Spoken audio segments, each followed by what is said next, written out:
Hello बच्चों, अस्सलाम वालेकुम। देखो, आज मैं आपको क्लास 12 का ये वेरी मोस्ट इम्पोर्टेंट क्वेश्चन बताने जा रहा हूँ। और ये क्वेश्चन बहुत इजी है, समाकलन का है बच्चों। ये ऐसा क्वेश्चन देगा, या तो आपको समाकलन का साइन भी आपको पेपर में लगा के ये दे सकते हैं।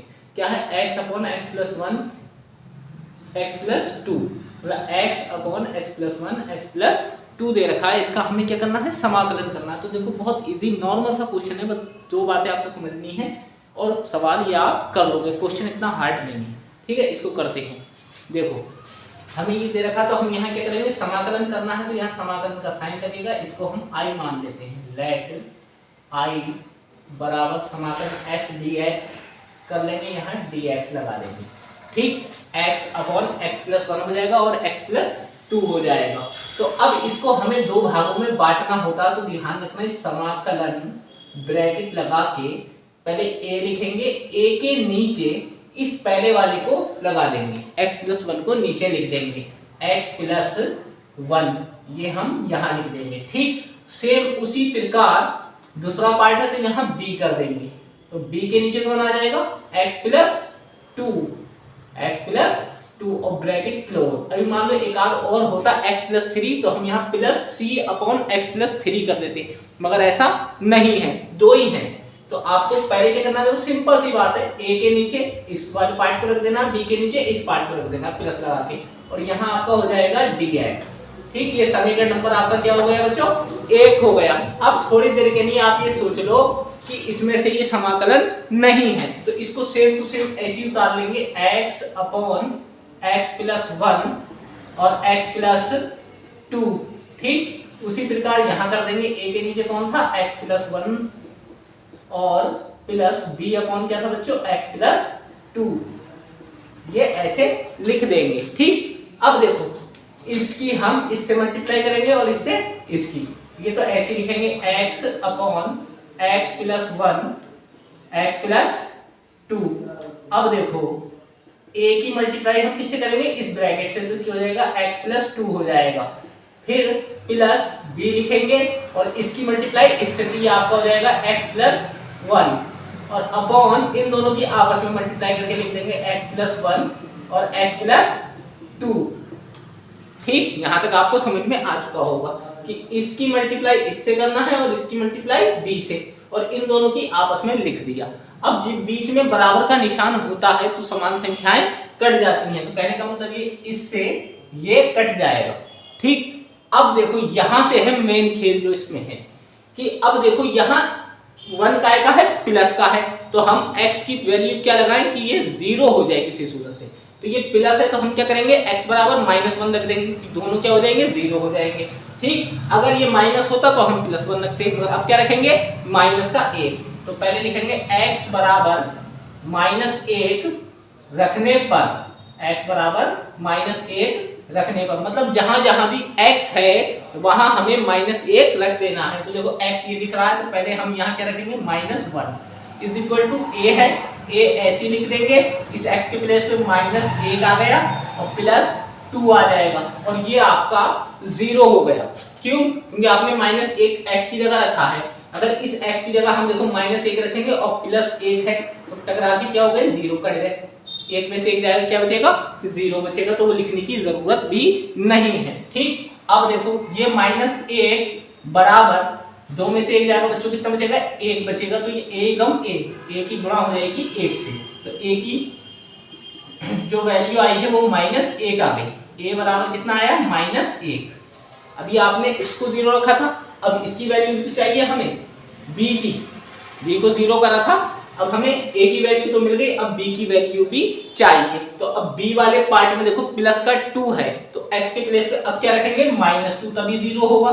x बराबर माइनस दो रखने पर, तो अब जहां इसी में आएंगे, इसी पार्ट में लौट के दोबारा वही, जहां जहां x है अब वहां हमें क्या रखना है? माइनस टू रखना है। तो इस x के प्लेस पे हम क्या रख देंगे? माइनस का 2 is equal to a minus two हो गया और प्लस टू हो गया, ये तो खत्म हो जाएगा। देखो, एक माइनस का 2 हो गया और एक प्लस का 2 हो गया, ये तो खत्म हो जाएगा। फिर प्लस b, इस x के प्लेस पे कौन आ गया? माइनस टू और प्लस एक ऑलरेडी यहाँ है, ठीक। तो ये पार्ट तो यहाँ से खत्म हो गया। क्यों? क्योंकि 2 में से 2 जाएगा, बचेंगे कितने? 0, और 0 की मल्टीप्लाई जब हम a से करेंगे तो उसकी वैल्यू क्या हो जाएगी बच्चों? 0 हो जाएगी। तो हमारे पास बचा कौन? ये b वाला पार्ट बचा और ये -2 बचा। तो हम यहाँ लगा देंगे -2, और 2 में से 1 जाएगा तो कितना बचेगा? 1 बचेगा, मगर माइनस का। क्यों? माइनस की संख्या बड़ी है। तो ये हो जाएगा आपका -b, -2 + 1 तो बराबर -1 आएगा। तो -1 जब b से मल्टीप्लाई करेगा तो b मतलब b हो गया, मतलब b कम b, तो -b। क्यों? माइनस इसके अंदर से आ रहा है, तो माइनस से माइनस ये क्या हो गया? कैंसिल आउट हो जाएगा। तो b बराबर कितना हो जाएगा बच्चों? 2। तो a की वैल्यू भी मिल गई हमें और b की वैल्यू भी मिल गई। अब हमें कुछ नहीं करना, समाकलन करना सीख गए। यहाँ आपको लिख देना समीकरण 1 का समाकलन करने पर, समाकलन करने पर समीकरण 1 का समाकलन इस साइड का नहीं उस साइड का करना है। ठीक, तो देखो आपको मैंने बता रखा होगा, पीछे आपने पढ़ भी रखा होगा कि 1/x का अगर हम समाकलन करें तो क्या आएगा बच्चों? log x आ जाता है।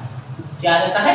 log x। उसी प्रकार अगर हम 1/x + 1 का समाकलन करेंगे तो क्या आएगा बच्चों? log, और ये नीचे वाला इसके थीटा में आ जाएगा x + 1।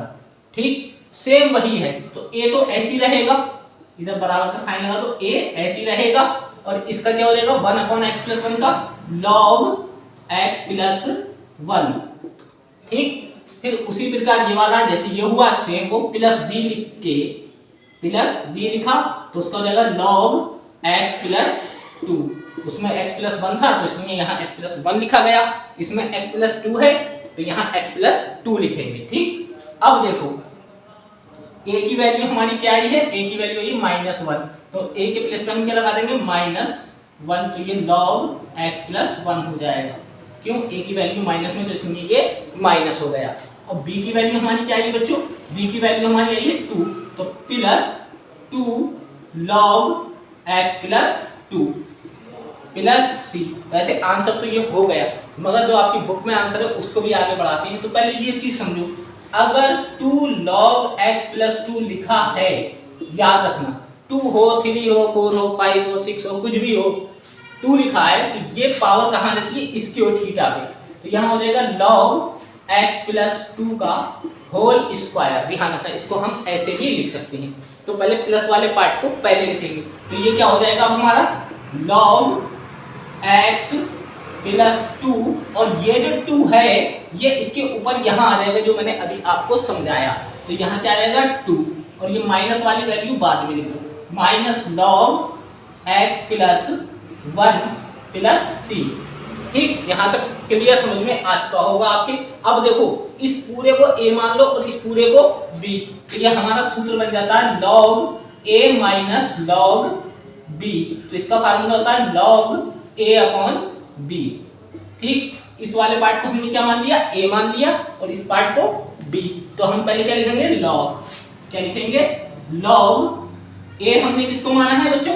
a इस वाले पार्ट को, इसको a माना तो इसको ऊपर लिखना है, x + 2 का होल स्क्वायर अपॉन b किसको माना है? b सेकंड नंबर पे, ये a हो गया और ये b, तो b x + 1 वो कहाँ जाएगा? नीचे, x + 1 + c। यही आंसर हो गया, और ये 4 मार्क्स का क्वेश्चन आपका जरूर आएगा, लिख के रख लो एग्जाम में। अस्सलाम वालेकुम।